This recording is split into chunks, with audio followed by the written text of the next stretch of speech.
Hi guys, Adler from F1021. Happy Monday.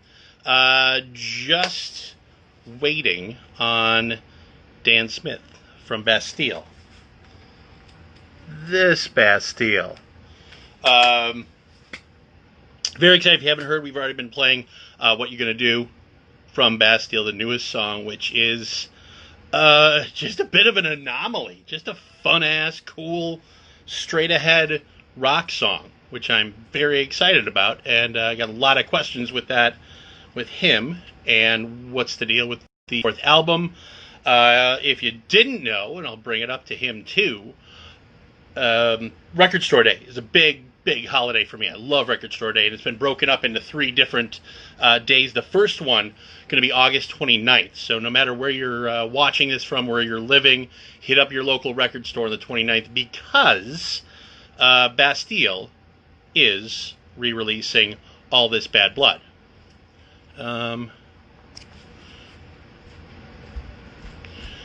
Let's see, just waiting to see where. I think Dan should be here soon. Hi, everybody.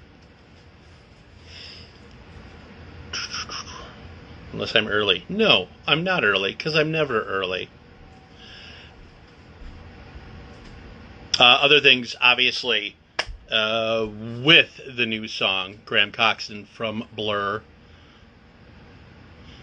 He's always running late. I don't know. I think he's always running late. I should check my email to see if he is running late. Very fashionably late.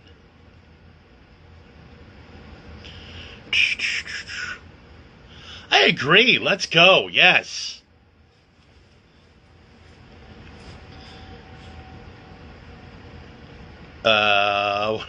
What else am I gonna throw? Okay. Ooh. Alright. Oh, also, as you see,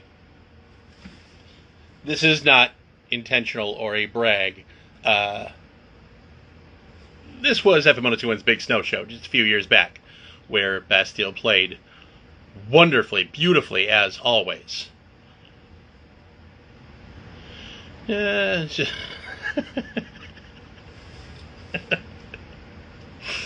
Yes, you're right. There is no O in On Time in Dan Smith. Waiting on him. I know he'll be there. There we go. I think he's...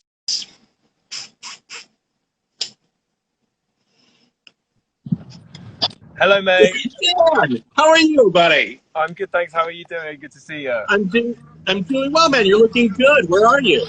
Oh, thank you. I'm just on my way home from the studio in London. How about you? I am at home, actually. I have been doing the morning show from home for the last couple months. So, yeah, like hunkering. This is like, there's a bar over there, and my tiny homemade studio is around the corner. And I was just pointing out to people, this is the Big Snow Show poster from a few years back, where you guys were. The new song is tremendous. What You're Gonna Do, we've been playing for the last couple of weeks. Absolutely beautiful, unexpected, and fun. Yeah, man. Thank you so much. I think we just wanted to do something kind of, like you said, a bit unexpected, surprising,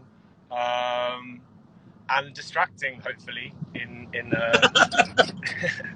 in what's a pretty fucking mad, weird year to hopefully give people 2 loud minutes of distraction was the plan. I love it. Is that what you were thinking doing it?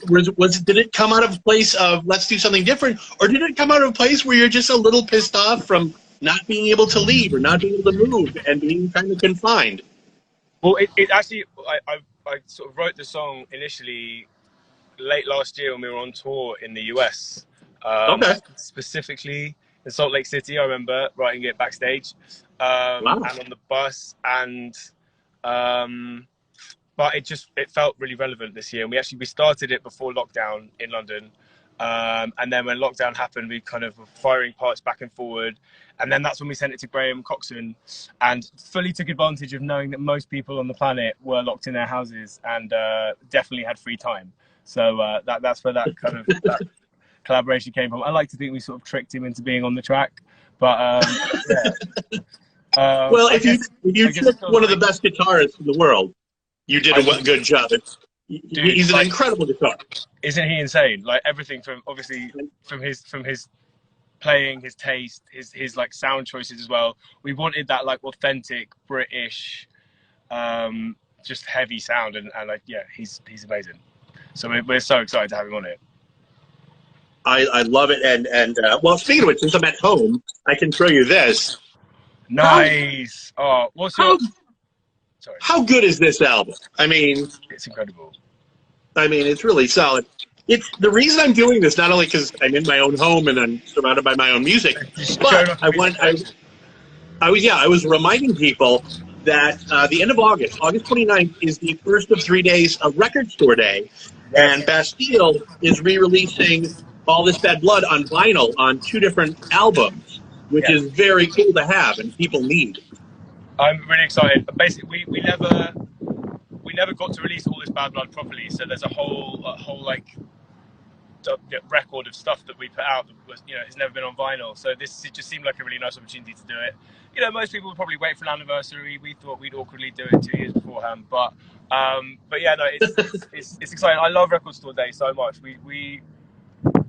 It's a really nice opportunity to try and do something kind of special, and the kind of music geek in me loves seeing what other people are putting out as well on those days. So, no, absolutely. Am I off? Or speaking of anniversaries, wasn't last month the 10-year anniversary of you guys as a band? I think it might have been of our first gig. I think, but I'm really pretty terrible at remembering anything important. Generally, if I go online on a day that happens to be an anniversary of an album, it's our fans who are very very on it, generally reminding me, dude, your album came out however many years ago. But yeah, it may well be. Woody's very on it. I'll send him a message and ask him. But if it is, that's insane. It doesn't feel like 10 years, and it also does. The last year has probably felt like 10 years. It has, yeah. How's it been for you? It's been all right. I mean, it's weird. It's bizarre. You start getting a little anxiety and maybe a little depression, but you hammer through it. And I miss seeing shows. I miss seeing you guys live. Yeah. Another thing, I want to push your merch. And since I'm at home and I can time to do this, you are selling masks. If you go to store.bastille. You're selling masks, and the money is going to your road crew, which I think is great.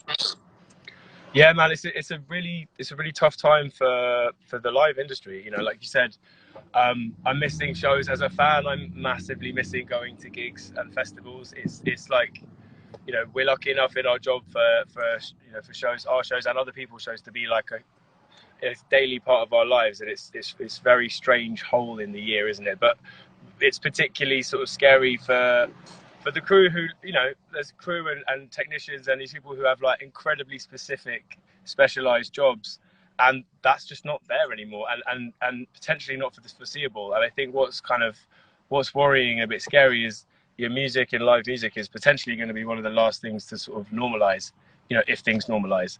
So it's just, our crew are like some of our best mates, and it's a struggle to see the sort of the worry around that, and we'll do our best to look after them. We just thought this was kind of nice gesture, and hopefully it will make a bit of a difference. And we all need masks right now,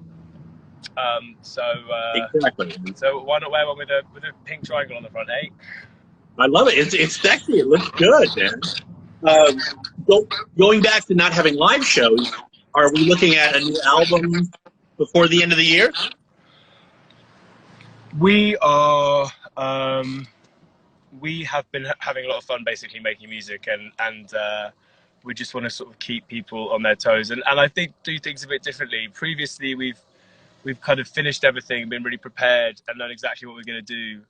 And this time round, we want to keep people guessing. Okay. Yeah. So there's definitely more on the way, but I'm the worst. Basically, normally I just spill everything, but I've been prepped and told to just keep a lid on it, and So there is something. There is something that you just can't talk about it. That's okay. For the other stuff you guys have been playing around with musically, is it more like this? Is it kind of what you're gonna do vibe, kind of fun and straight ahead rock, or is it a little more old Bastille? I think. Well, I don't want to spoil it, so I want people to wait and see. But this is definitely not like a template. I think the point of it within our music, like in the past, you know, from the mixtapes and through our albums, I think we've always tried to really mix things up as much as possible. But often in the single choices that have been made, they maybe don't quite show the breadth that we this time round really want to show. So yeah, like we'll see. It's been fun, kind of digging into guitars a lot more. Nice. But yeah, this you song, look comfortable. this song, a bit like on a lot of the Blur records, like it could jump from something as heavy as Song 2 to like Beetlebum or whatever. You know, it was always that like contrast and the nuance that I really enjoyed. So yeah, basically I can hear myself being annoyingly evasive, so it must be. No. You're doing what you've been told to do, which is good. I would have loved for you to slip up and tell me something, but that's good. Next time, you're the person I love asking about this, because in asking this question, sometimes I get a little information about upcoming songs. What have you been watching lately, movies and TV wise? Ooh. Well, during lockdown we did a film club to do our best in a tiny way to try and keep people sort of connected and distracted. We called it Distraction Tactics, and every week we watched a film from a different country around the world. You know, to imagine that we were traveling and still able to travel and see different places. So that sort of brought us back to some pretty cool films. Nice. And quite a big variety too. Like we wanted to think of films that people maybe hadn't seen, but that weren't too dark, because let's face it, no one really needs much darkness this year. But I found myself in wanting a bit of escape. Basically watching the US Office the entire time. We also watched, which has been amazing. So I basically spent lockdown between my house and Scranton, and I can't complain. It's been amazing. And we watched I May Destroy You. Did you see that? I started watching it. I haven't finished it yet. It's very. I've heard. It's brilliant. It's quite full on. But okay. I'd be really interested to see, because it's quite British, but I know that it's HBO over there, so I'm interested to see. It is. Yeah. What US people think of it. What about you, dude? What have you been watching? Oh my God. The show Snowpiercer, the TV show based off the movie. What's it called? It's called Snowpiercer. Oh yeah, the movie's amazing. I started the series. I love it. It's so good. I love that film. Well, speaking of British stuff, like I love Matt Berry from the IT Crowd, and he's got a new show set in like the 1800s, which is hilarious. What's the show? Is it him who did Garth Marenghi's Dark Place? I have Garth Marenghi's Dark Place on DVD. It's amazing. I am so glad you said that. Everything about it. Anyone watching this who hasn't seen it, please go check it out. It's online. Incredible. Yeah. Garth Marenghi's Dark Place takes place in a hospital, and he is a ridiculous doctor, and it's beautiful. What's his new show like? I always ask you. What's that? What's his new show like? He's a police officer in London in like the 1800s. Okay. It's ridiculous. It's good, but I love it. I've been watching whatever's on. I haven't really binged anything. I'm just kind of going with whatever somebody mentions or whatever. I haven't been locked in anything. I can start a couple things, documentaries, stuff like that. But I always ask you because sometimes it turns into like your Twin Peaks obsession. Well, it turns into part of the album. Yeah. It definitely. I mean, there's definitely a bunch of. There are a bunch of things I've been sort of listening to and watching that have walked straight onto the music that we're making at the moment, which has been nice, you know, in a kind of attempt to escape via books and films and things like that. Yeah. But I just watched recently I'll Be Gone in the Dark. It was a documentary on HBO, which was quite intense but amazing. Okay. if you have the time. But yeah, no, I'm trying to not give anything away by mentioning just a list of films that are all in a bunch of songs. I'm not trying to be sneaky, but every time we talk, you always come up with some really interesting TV show or movie that you watched that I enjoy. I'm very impressionable, so yeah. So you're on your way home right now, right? I am, yeah. Is somebody driving you, or are you in an Uber or something? I am, yes. Is it an Uber? Uh-huh. Who's driving you? What's his deal? Does he know what's going on? I think probably quite confused. But I did apologize in advance. You're just in the back of an Uber. I love that. Yeah. Sorry. I Wow. ended up staying way later than I expected to. No, I appreciate it. I appreciate it more now. I figured maybe somebody from the label might pick you up, or you know. Oh, no, dude, no way.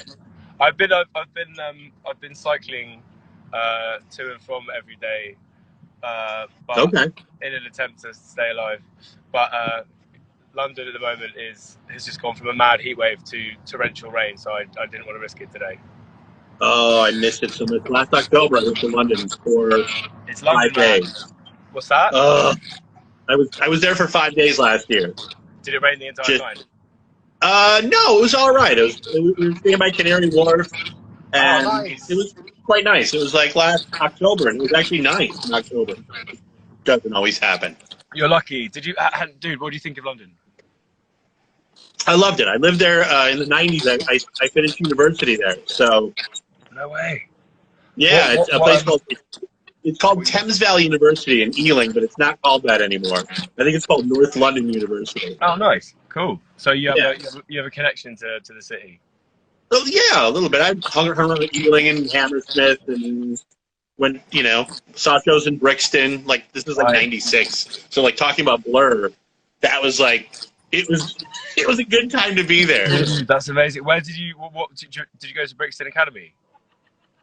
No, it was the Brixton Academy. I saw Bad Religion at Brixton. Yeah, amazing. Which is fun because, like, as an American, it was neat. But it was the night that Mike Tyson fought Bruno, if you remember. Oh, wow. Yeah. So everybody was very on edge, and then somebody heard me speaking American English, and my friend goes, "Mate," he goes, "shut your fucking mouth." He goes, "You're gonna get beat up." And he wasn't off. It was not. It was kind of a rough night, and the fight didn't start till like 3 a.m. So we saw Bad Religion, got a little high, and then next thing you know, we went to some Indian restaurant that was closed, but the guy like took $5 and he goes, "The fight's in there," and it was shady as hell. Oh mate, that's amazing. That sounds like a perfect night in London, in Brixton. It was 50 people that we all paid like $5 to get in. So the guy made bank, and we were just like watching a fight that lasted like 3 rounds, and then took off. But yeah, it was fun. It was good. I'm glad. That sounds like a very solid night. I'm glad you had a good time. I know you've had a good time in Milwaukee, where we are here. We've done our best to host you when you guys come. We've always had a very good time there. We'll leave it at that. Yeah, let's. Well, hey man, I wanna thank you so much for the time. And again, love the new song. So excited about new stuff. And as soon as the new stuff comes out, I'd love to talk more about that. Yeah, I'd love to, man. And thanks so much for making the time to chat. And I'm so glad you like the record. Thank you. Thank you, and make sure you wear your mask and tip your Uber driver, because I will. I asked his permission for me to not wear it because I wasn't sure. I thought it might kind of stunt the interview a little bit. Anyway, dude, thank you so much. Take care. I'll see you soon. Yeah. All right, Dan. Take care, man. Thanks. Cheers. Bye.